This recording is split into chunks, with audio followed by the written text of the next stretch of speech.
Свій бізнес на НВ. Історії успіху, поради та новини. Розділ створено за підтримки «Прокредитбанк». Триває спеціальний ефір на Радіо НВ. Мене звати Павло Новіков. Я з вами працюю з 8 до 10. Далі ефір підхоплять мої колеги. Шановні, нагадую, приєднуйтесь до нашої трансляції на Ютубі, ставте лайки, бо що більше вподобайок, то більше людей отримає важливу інформацію. Так працюють алгоритми Ютуба. Ну і зараз будемо говорити про цікаву атаку. Дрони невідомі, але дуже корисні. Атакували закрите місто у Тверській області, де базується дивізія ракетних військ стратегічного призначення Російської Федерації. Там, зокрема, на озброєнні цієї дивізії знаходиться Тополь, який санкцій не боїться, але, вірогідно, щось туди прилетіло.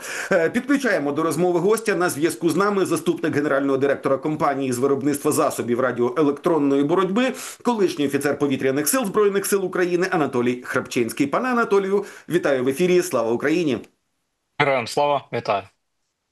Отож, атака по закритому містечку, там же ж всього невелика кількість населення, закрите місто називається Озерний.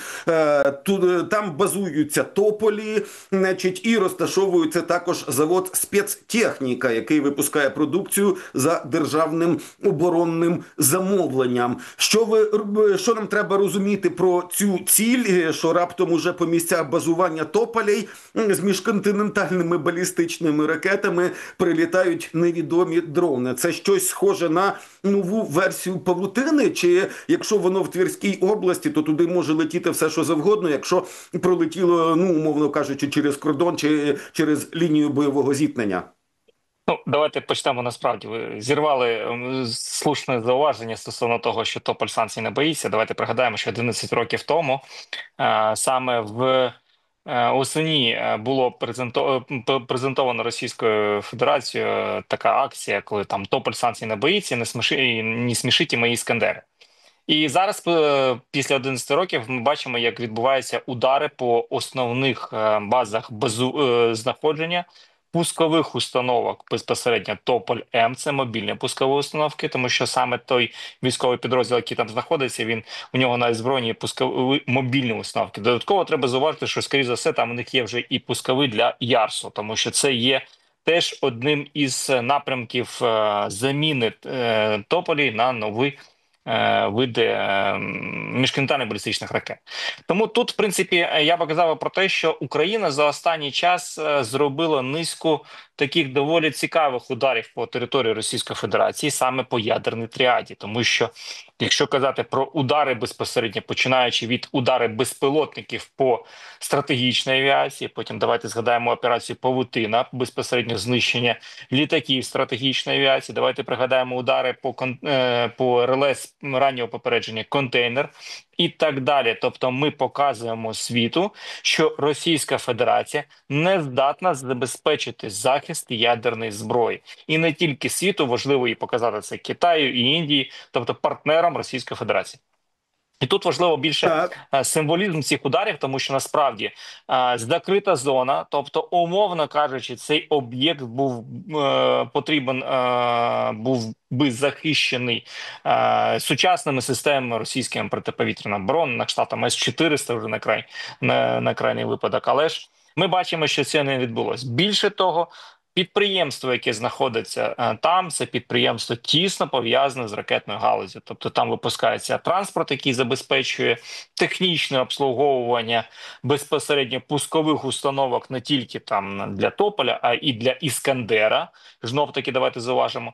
Тому що тут слушно було би зауважити, що в принципі, якщо ми кажемо про пускові Іскандери, які знаходяться близько 46 установок Іскандера, які знаходяться вздовж кордону України, то підтверджених факторів знищення, те, що можна гарантувати, що точно були знищення з боку України, було близько однієї знищено, 2 суттєво пошкоджені. Але при цьому треба зауважити, що саме велика кількість техніки забезпечення, тобто там для завантаження ракет, для заправки і так далі, було нашими силами оборони нищиться практично там раз на місяць, можна брати і бачити цю статистику. Тому, в принципі, тут удар по підприємству, яке виготовляє певні ресурси, які забезпечують роботу стратегічної техніки військової. Ну і плюс символізм. Тому я думаю, тут от після цієї фрази «Тополь санкцій не боїться», Україна показала, які насправді санкції треба вводити проти Російської Федерації. І оцей ядерний гламур, яким лякає весь світ Російська Федерація, насправді просто пшик.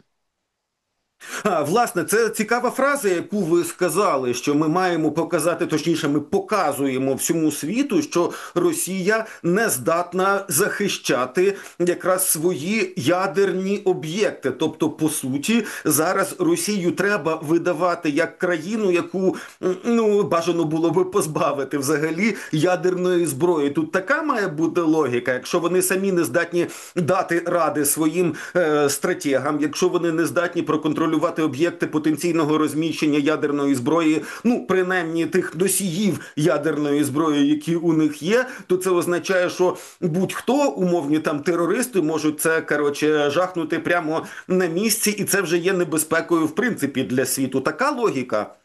Я думаю, що більше того, про це треба казати, активно казати нашим дипломатії, нашим в медіа висвічувати цю інформацію, тому що це дуже важливо. Тому що світ повинен збагнути, що держава, яка тримає ядерну зброю, повинна насправді гарантувати її безпеку і використовувати її виключно там в рамках написаної доктрини. Але ж ми бачимо, що Російська Федерація неодноразово переписувала доктрину, тобто вона змінювала деякі дані, і плюс ми кажемо про те, що вона не в змозі захистити практично всі стратегічні об'єкти, тому що перелік всіх аеродромів стратегічної авіації. Більше того, давайте пригадаємо удари по Енгельсу по складах з озброєнням. Тобто ми ударили по складу, який є збереженням простих класичних крилатих ракет, але не по складу, де знаходились ядерні боєголовки. Тобто, умовно кажучи, ми показали, ми можемо вразити наступний раз склад з ядерними боєголовками. Тому насправді так, треба казати про це світу, треба показувати це Китаю, треба показувати це Індії, партнерам Російської Федерації, заявляти, що, умовно кажучи, вони можуть стати гарантом країни, яка не несе відповідальність за наявне озброєння, яке може бути використано навіть проти них. Добре, тепер давайте про шведські гріпени. Дуже цікаво написав паблік, який називається Ніколаївський Ваньок. Він постійно, там постійно публікується інформація про пуски росіянами там і балістики, і крилатих ракет, і про переміщення всяких шахедів, мопедів, герберів по території України. Так от він написав доволі розлогий текст про те, що гріпени – це крута штука, і про те, що потенційно нам треба рухатися до того, щоб не лише отримати це як літаки, а ще й з можливістю, як це називається, встановлювати туди і використовувати з цими гріпенами уже і якісь українські розробки або інші розробки. Тобто справа має йти не лише про передачу, власне, бортів, а про передачу технології і там частково навіть виробництва. Як приклад наводиться Бразилія. Це реалістично взагалі? Я би тут казав, що з бразильського досвіду треба приймати найкраще, не корупційну складову, а найкраще. Тому тут насправді треба сказати про те, що і привести, наприклад, те, що Туреччина має власне виробництво певних видів ракет, які вішуються під крило F-16, і це дозволено для них. Польща, наприклад, може модернізувати своє F-16 з блок 50 до блок 70, і це дозволено Польщі, тобто в них є для цього ресурси і можливості. Тому, повертаючись до гріпенів, почнемо з того, що насправді СААП пропонує таку можливість як отримання технологій, умовно кажучи, про те, що можна буде на своїх власних виробничих потужностях виготовляти або збирати, або робити якісь певні компоненти, які призведуть потім до появи, так би мовити, локалізованого виробництва.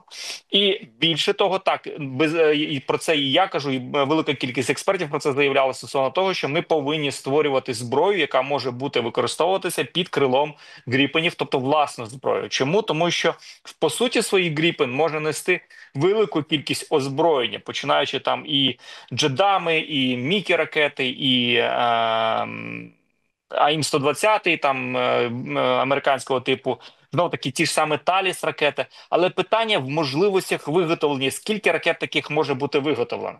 Тут я зауважу знов таки про проблему стратегічного бачення ситуації.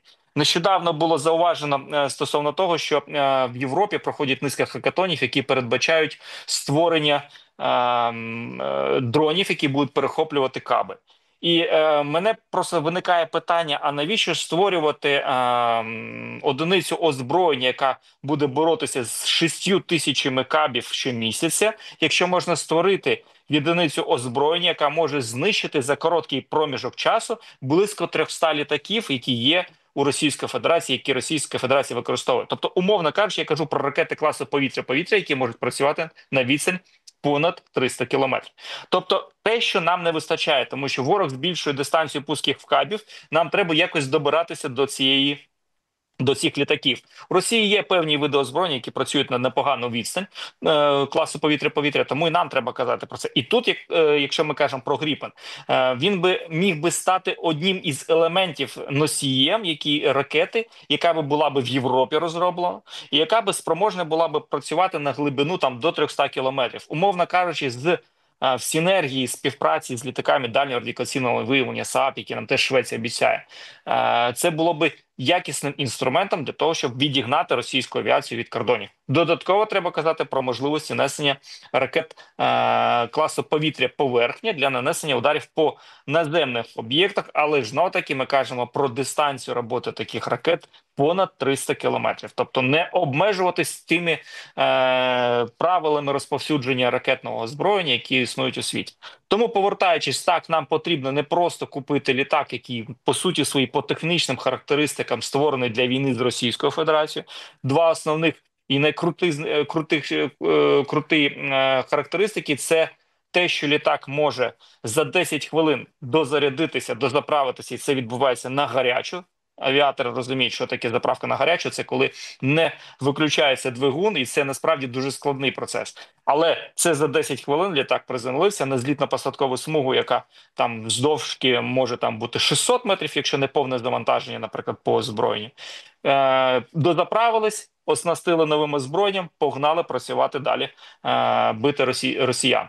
І або ж, знов-таки, ще одна така цікава риса – це заміна двигуна за годину. Причому заміну можна робити, умовно кажучи, в полі. Тобто не потрібно там якісь окремі там приміщення, ангари для того, щоб це зробити. Тому це невибагливий літак, який, в принципі, створений для того, щоб воювати, для того, щоб працювати безвідмовно. І нам він потрібен. І він, в принципі, був в візії повітряних сил ще до початку повномасштабного вторгнення. Тому хочеться побачити не лише просто купівлю літака, а й купівлю технології, яка дозволить реанімувати деякі наші виробничі потужності. Знов-таки, давайте зауважимо проблему основну Гріпена. Це те, що старі моделі Гріпена мали двигун Volvo. Зараз новий сучасний Гріпен, який передбачається для продажу України, має двигуни американського виробництва. І тут постає питання, знов-таки те, що стало, мабуть, із причиною деяких проблем в можливості відкриття розслідувань щодо корупції бразильського контракту, саме наявність американських двигунів. Тут ми кажемо про те, що, в принципі, можна було б розглядати якісь створення сумісного рішення на базі європейського двигуна для того, щоб не бути залежним від Сполучених Штатів. Знов таки, вкотре буду казати, треба локалізувати, максимально локалізувати будь-яке озброєння на території Європи для того, щоб не залежати від Сполучених Штатів і не залежати, наприклад, від таких проблем, як стикнулися F-35 з невчасним постачанням двигунів PNW, які забезпечують, не можуть вчасно поставляти із-за того, що є проблеми з рідкоземельними металами. Тому локалізація, можливість виготовляти не тільки літаки, а і зброю під цей літак. Добре, ну і цікаво також пишуть, що Грипени нам можливості постачання блокували в американській адміністрації, причому як в часи попередньої, тобто часи Джо Байдена, так і нинішньої адміністрації. Ну і зараз цей блок був знятий. От цікава історія. Це якраз була історія про двигуни, і саме це було мотивом для блоку, з вашої точки зору. З моєї точки зору, є сильний такий лобізм літаків А-10, є сильний лобізм літаків F-16 з боку Європи, з боку Америки. І, в принципі, американська індустрія мілітарна, вона ж, подивіться, практично все найсучасніше є в Сполучених Штатах. Це і системи протиракетного захисту, це і літаки п'ятого покоління, того, чого в Європі немає. Тому і, в принципі, Америка тривалий час диктувала стратегію розвитку ОПК, куди рухаємося, основні тренди щодо озброєння. Європа використовувала лише дірки, які вона могла закрити там певними своїми видами озброєння. І насправді ще велика проблема це досі присутня конкуренція в світі щодо зразків і озброєння, щодо компаній, які виробляють зброю. Тут треба зрозуміти, що конкуренції не повинно бути, поки існує війна, яка відбувається зараз на території Європи. І війна, яка може перерости, вже можливо частково переростаємо в третю світову, яка несе окремі ризики щодо того, якщо ми будемо розділені, якщо ми будемо конкурувати, як кажу про виробників, то це призведе до втрати потенційних можливостей створювати більш якісне рішення, які змогли би, наприклад, протистояти сучасним загрозам. Подивіться, що робить Європа. Вона робить прекрасну систему протидії дронам. Звісно, що там не з великою відстанню, всього на там 4 тисячі метрів, а якщо бути точним, 3,5 тисячі. Це я кажу про Skyranger, про Skynex. Але ставить на базу старого Леопарду. Тобто ми кажемо про те, що так, є певні шасі автомобільні, але все одно використовуються старі інструменти. Потрібен зовсім новий підхід, тому що ми кажемо про використання роботизованої техніки. Ми більше дивимося в дистанційне керування, тому треба казати про більш сучасне види озброєння і про сумісне рішення, які б дозволили нам би об'єднатися в єдину стратегію. Тому що, умовно кажучи, в Європі є прекрасні компанії, які можуть виготовляти там, наприклад, і крилаті ракети, і системи протиповітряної оборони. Залиште там, наприклад, частину безпілотних рішень Україні. Давайте розвивати, тому що от нещодавно в Британії представили там дрон-перехоплювач, яка буде виготовляти Британія, але поки що він не пройшов випробовування. У нас є вже рішення, які працюють. Давайте масштабувати і стандартизувати ті рішення, тому що ми зараз робимо чергову помилку, як ми зробили з FPV-дронами. У нас є зараз зоопарк FPV-дронів, ми зараз зробимо зоопарк дронів-перехоплювачів. А тут потрібна єдина стратегія, єдина уніфікація для того, щоб нашим військовим було легше працювати. Добре, ну і про міражі додаткові заявив президент Франції Еммануель Макрон. Цитую: найближчими днями ми поставимо Україні додаткові ракети Астер до систем САМПТІ, а також винищувачі Міраж. Значить, це просто розширення парку, але також він додав, що представимо нові програми навчання українських пілотів. От питання: а що таке нові програми навчання? Чи вважати, що попередні програми, які явно ж українські пілоти мали би навчитися, якщо вони вже пілотують і використовують міражі, зокрема як засоби протиповітряної оборони, вони працюють доволі ефективно. От їх там щось дуже прискорено навчали, бачите, за цю цитату: зліт, посадка, пуск ракети по крилатій ракеті, і все зараз буде щось додаткове? Це, до речі, червона така стрічка висить, виняти перед польотом. Це з ракети Міка французької. Тому давайте повернемося насправді щодо розширення програми навчання. Тут йдеться мова про збільшення, можливо, обсягів навчання.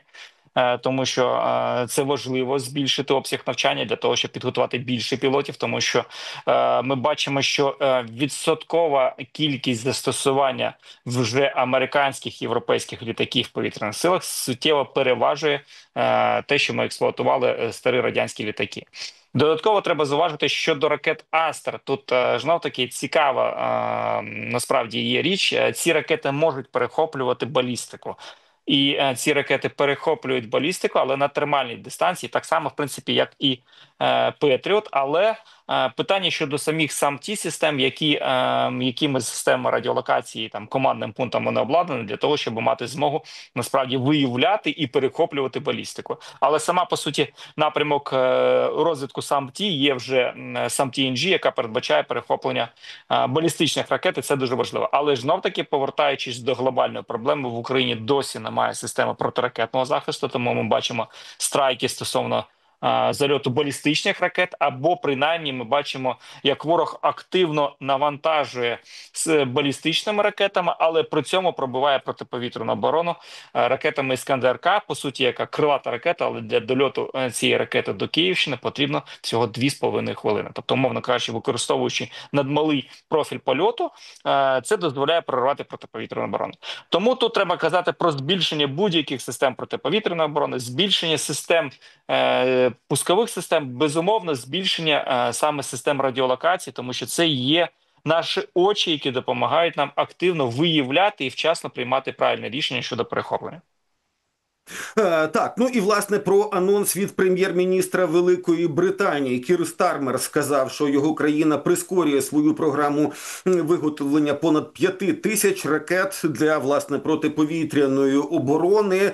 Значить, Lightweight Multi-Role Missile. Що це за ракета? 5 тисяч – це на місяць, на пару місяців.